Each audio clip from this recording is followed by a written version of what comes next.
When I'm not lying to people about how much I don't hate their annoying little dogs, I like to answer questions that I get on YouTube. Let's get to it. You know what would be awesome? What if someone edited and cut the video to only the times you said, Now that would make you sound more like an ignorant blues maestro that you are. So I have several vocal tics that I've noticed throughout the making of these videos. I say a lot. I say right a lot. And the strangest vocal tic that I've noticed myself doing is I'll say a phrase and stuff like that too. Like if you watch any of these like lesson videos, I'll just randomly say that. Like, what a weird phrase to have as like a vocal tic and stuff like that too. I've probably already even said it in this video and I don't even notice. But yeah, it's not lost on me that I say a lot of stupid stuff in these videos. But my one thing that I will defend myself is these videos are generally like one take. I don't know. I don't watch a lot of YouTubers that I've seen, correct me if I'm wrong, that like essentially everything they do is like one unedited take. So I don't have a huge problem with it, but yeah, definitely I notice that I do say a lot of weird stuff sometimes. Well, you're a total sellout, dude. SMH. Also, every blues song in 8 minutes. Give me a break. I'm not going to say that last part. Now, Lewis, I know that you didn't mean this, but this is directly related to my Hans de Foucault men's premium styling how your hair affects your tone video, which could be seen as a little bit of a sellout. But if it is selling out, because I guess it's kind of like an advertisement for Hans de Foucault, I'm doing an awful job at selling out because I'm not getting paid anything. I did get some free premium men's hairstyling product out of it, but I think it would have just made a funny video. Sometimes companies will come at me like offering some kind of weird advertisement thing. For the most part, I kind of like politely reject them, but that was an exception because I thought it'd be a funny video. Anyways, I will let you know as soon as I officially sell out and start making some money off of it. But right now, I'm doing an awful job at selling out. But I do love Hans de Foucault products, and I think a lot of it is just because I like saying Hans de Foucault. Like, I've been saying it all the time. Like, people are so annoyed with me, like, in my actual life because I'm always touting Hans de Foucault products in just an irrational way. I really get irrationally attached to like the strangest things, like that Dinosaur World bracelet I was wearing a couple weeks ago. I have no reason why I wore that emissions bracelet for like 2 straight weeks until it's like disintegrated off my wrist. But hey, that's just it. My newest irrational phase that I'm going through is I'm getting really into folk metal, which apparently is a genre I've never heard of. I think I'm going to make a separate video addressing just that because it would take too long right now because it is just too important of a topic. Guitar question, what is your opinion on cutaway versus non-cutaway acoustic guitars? Cheers. So first of all, if you don't know what a cutaway is, it's an acoustic guitar that has this part cut out so you have access to the higher frets. Some acoustics have a cutaway. Some like this do not have a cutaway. And I think cutaways are starting to personally grow on me. I always kind of liked full-bodied acoustic guitars like this a little bit better because there actually is like a big difference even though you don't have easy access to the higher frets. Just having this extra wood will actually kind of have an effect on the tone and the loudness and the sound of an acoustic guitar. So it is about a little bit more than just the aesthetic and the functionality of it. So it kind of depends on the guitar. Like if Taylor offered a GA3, this is a Taylor GA3, if they offered one with a cutaway, which would be kind of like a 314 cutaway, I probably wouldn't trade it for this because I just love the sound of this and it's so balanced, and I think a lot of that has to do with the fact that it's not a cutaway. And honestly, on a lot of acoustic guitar stuff, I don't really go up in this register in general anyways, but over the years, I think I'm kind of opening up to more cutaway stuff, and in fact, I'm still kind of in the market for getting a new guitar, and that's kind of like the ultimate question, is it cutaway or not cutaway? So I don't really have like a actual preference. It just kind of depends on the model, but I definitely see the benefits of both of them. In theory, it may be an insightful lesson, but your ADD approach to teaching is a real turnoff, as well as your highlighted replies to the vomity act portion of your video. Yes, I did say vomity because it is far from comedy. How about thinking of a possibly slower, more mature, and more thought-out approach that doesn't give the impression to the viewer that you simply enjoy listening to yourself talk before pressing record next time? Is this still going on? This is like the longest thing. What is also unfortunate is that on a quick scan, there seems not to be any replies to the honest comments of concern or questions either. I look forward to ignoring all of the replies that my comment will get from the immature set that follow your channel. The rest of us apparently fell for the clickbait title, anticipating an articulate lesson of some kind. Well played, Loy, well played. Did Harry put you up to this? SMH. Man, have I seen my salting someday. This is the salty blues comment of the week, and I think this begs for us to kind of go a little bit deeper and break this down. So first of all, he proves right off the bat that he's a total idiot with this vomity act thing. Not only referencing that it's a vomity act portion, but then doubling down. Yes, I did say vomity because it is far from comedy. Like, what a douche, man. Like, everybody knows that if you're going to combine two words, you have to settle on the spelling for... I don't even need to address why vomity is like the dumbest dad joke I've ever heard.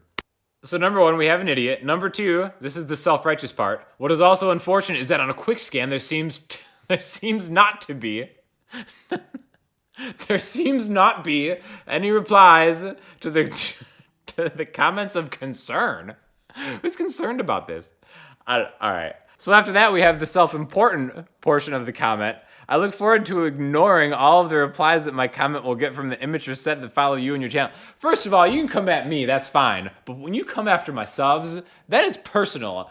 And I'm not going to let that slide. Like, anybody's going to comment to your stupid comment for you to ignore it. You look forward to ignoring other people's comments on your salty comment? That's ridiculous. And then to finally end it with like a Dumb and Dumber quote, I guess, something like that. I don't know. I just kind of hate those guys who... They'll quote a movie, but it'll be like totally out of any context. Like, you could tell, like, in the morning they had a quote from a movie and they've been like holding on to it all day, just waiting for a chance to use it. I kind of feel like this is the internet equivalent of that. So anyways, this is probably the saltiest comment I've ever gotten. Bravo, sir. 5 flame emojis, saltier than the Don Juan Pond in Antarctica, which is the saltiest body of water on Earth at over 44% salinity. So, yeah, I'm going to have a hard time sleeping tonight over this one. How does this go unnoticed? Wow, I love it. It will be Bandcamped. I wonder where you get all the rhythm come from. Listening to the whole album, and I love it. Greetings from Vienna. So this is in response to a song that is buried deep on the YouTube channel from like years ago that I wrote for a theme park in here. It's like a big cat habitat, like a cat sanctuary that has like these crazy tigers and bears and lions. They have a liger. They have like a 10,000 pound liger. It's ridiculous. But yeah, if you didn't know, they came to me and asked me to like make like jungle music for their theme park. So I kind of just put like an album together back in the day, and I'll probably throw it up on the channel. I probably should have done that a while ago, but I'll put the whole thing up on the channel, maybe like sometime this weekend. Also too, I'll link you to a music video I made for one of the tracks, which was kind of like a test cartoon for doing the whole cartoon album that I also kind of semi-recently did too. So it's kind of interesting story about some penguins, some tigers and stuff like that. So definitely check that out if you get a chance. Oh, and also how I got the rhythms for that. If you're interested, a lot of it is probably half just kind of like hand percussion stuff that I just had laying around, like shakers, tambourines. You know, you can really make like kind of cool hand percussion things yourself, even if you just fill like a water bottle with like some change or something like that.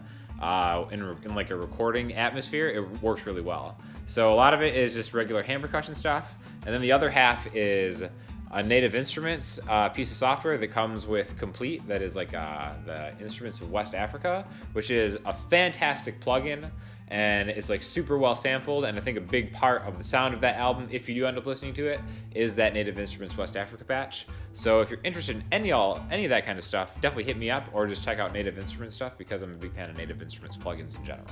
Great lesson. Have you ever not replied to a comment? So replying to the comments to me is like a really important part of this channel, because I think it's like such a great way to interact with people and to kind of help people who legitimately have questions. And again, I'm always grateful to all the feedback that you guys give, and I do my best to reply to every single comment. I have noticed that sometimes it slips through the cracks. I'm not sure why that is. The way that like YouTube aggregates all the comments for me in like the Creator Studio thing, where you can kind of like see the comments like all at once instead of just like per video. They kind of just do it like in order, but sometimes I feel like I'll miss them somehow. So I apologize if you have commented, I haven't gotten back to you. It's just an oversight, and I'm just making, I make mistakes sometimes. Now, one thing that I will say, if you have something kind of like important, usually replying to something I've already replied to is a great way for me to miss it, because when you reply to a comment instead of posting a fresh comment, it doesn't get added to the aggregate list. Like I'll still get like a notification sometimes, but it's really hard for me to go back and see replies. So sometimes I'll miss replies, but I really try to get to all the comments that I can. So keep them coming. Hey Sean, I started learning fingerstyle and now I'm trying to start using a pick. Do you have any tips on that? So I actually didn't use a pick for like the first 2 years I played. I just kind of played, not even fingerstyle, but instead of using a pick, I would just kind of use like my fingernail, like the nail on my index finger to go down and the nail on my thumb to go up. And it was fine, but it is kind of limiting to a certain extent if you're trying to play a lot of different things. So as far as advice on how to start transitioning to use a pick, because I think everybody should at least attempt to use a pick. For me, it was actually not that difficult of a transition, but I know it can be for a lot of people. And my best advice is to, however you do it, however you hold it, try to make it consistent. Because one thing I do remember before I actually got good with the pick is I would always kind of hold it a little bit differently, and it would slip out of my hands and rotate and stuff like that. So find a good pick that doesn't slip out of your hands. I like the Gator grips. They have like a pretty cool grip. And now I kind of use Jazz 3s too, which have like a raised logo as a grip thing. So really just start using it. The thing that sucks is like once you go from fingerstyle, if you're getting pretty good at it, to a pick, you actually kind of, it seems like you go down in skill level because you might not be able to play as cleanly as you can with your fingers when you first start using a pick. But really just stick with it. It's just do it. That's really just the best advice that I can give you. Don't be discouraged. Just keep doing it. Make sure you're holding the pick in a consistent way, and eventually you'll just be like shredding in no time. The younger you are to start learning guitar, the more successful you'll be. Do older adults have any advantages over younger learners? So this is a really good question, and I feel like I have enough experience with this because I've taught like all ages from like 4 to like 85 or something like that. And there are a lot of differences that I have noticed as far as like when you pick up an instrument and kind of like how the process goes. It's, first of all, it's never too old to pick up an instrument. Like I've had older students like really just like kick ass and like destroy like some of my high school students. That being said, I do think that there is merit to learning an instrument when you're younger, only because, or the main reason because, aside from like maybe, I don't know if there are scientific reasons that maybe your brain picks things up differently. I can't really speak to that, but what I can speak to is that kids don't care as much if they suck at something. And when you first start playing guitar, like you're gonna suck, and as an adult, like just being awful at something is kind of like, it's terrible. Adults seem to have more of like their routine down and they're good at what they do, and it can be a really big challenge for some people to, like I said, just like be awful at an instrument. So that is a really big drawback, and that's kind of a shame because I've seen like a lot of people just quit or drop an instrument because they're having a hard time with it and they're not used to it, whereas a little kid is like, well, I suck at everything, so I'm going to suck at this too, and eventually they just get good. So it's all about just sticking with it. The biggest advantages that adults have had, in my experience, is just grit. Because a lot of successful adults know the work that goes into something, and they can kind of like apply that to an instrument as long as they're not discouraged. So the thoughtfulness too, like, I don't know, just kind of, how it is, just going around the block, you understand how things work a little bit better. The thoughtfulness that is required to learn an instrument, just like the thoughtfulness that is required for some people's jobs and careers, it's the exact same thing. It's an instrument of depth, and even if you don't get it right away, if you stick with it, you're gonna have success. Now, the one thing, a disadvantage for younger students that I've kind of seen that might be more of a trend is that now they're kind of starting to be discouraged if they're not good at something right away. Like it is kind of like, I will speak to the nature that this kind of instant gratification culture is maybe having an effect on like the next generation where, not getting something right away, they kind of quit. I have seen a little bit of that. I think maybe it gets overblown to a certain extent. But again, it's never too young. Well, it can be too young. Like I've had 3-year-olds try to play guitar and it's like, no, stop that. Like maybe like 6. 6 is kind of like a decent age to maybe start considering it. But it's definitely never too old to try to pick up any kind of instrument. Overall thoughts on laminated wood bodies. I play a Martin DM, laminated back and side, spruce top. I love it. A Martin in a realistic price range for me. Yes, I actually used to date a girl who had a Martin DM, which was, I think actually hers was like a solid top, laminated back and side. But it was an absolutely awesome guitar. It was one of the best sounding acoustic guitars I've ever played.